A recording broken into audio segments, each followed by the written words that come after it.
CO2. CO2. CO2. What is CO2? CO2 is a heavy, colorless, and odorless gas formed during respiration.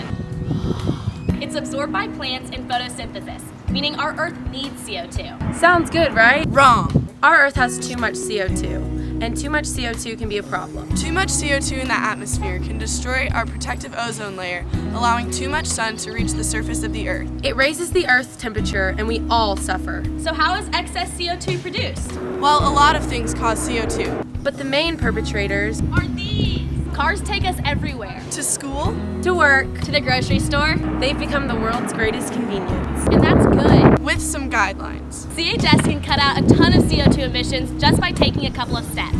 The parent loop! Everyone's biggest nightmare.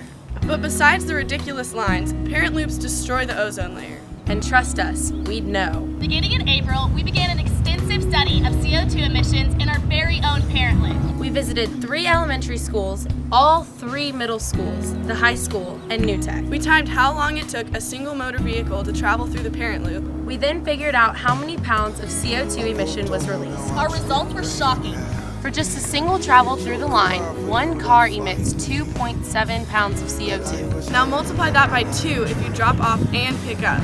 That's 5.4 pounds. Sounds bad, right?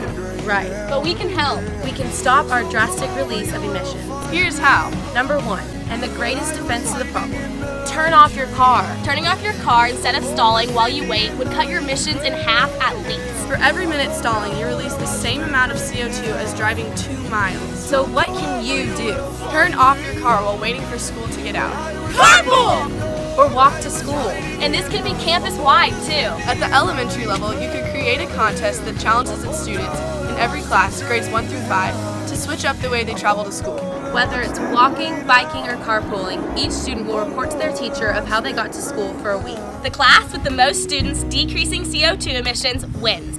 And what about teachers? Every teacher dreads parent loop duty. But not if they can win a jeans pass for a whole month. A challenge for the teachers could be that when the parent loop starts moving, start a timer. When it's empty, stop the timer. Whichever teacher can get the parent loop moving the fastest wins. And lastly, let's get the community involved. We can set up signs telling parents to turn off their cars in the loop. This problem is easy to fix. It costs nothing. But we can gain everything. Let's do something, CISD.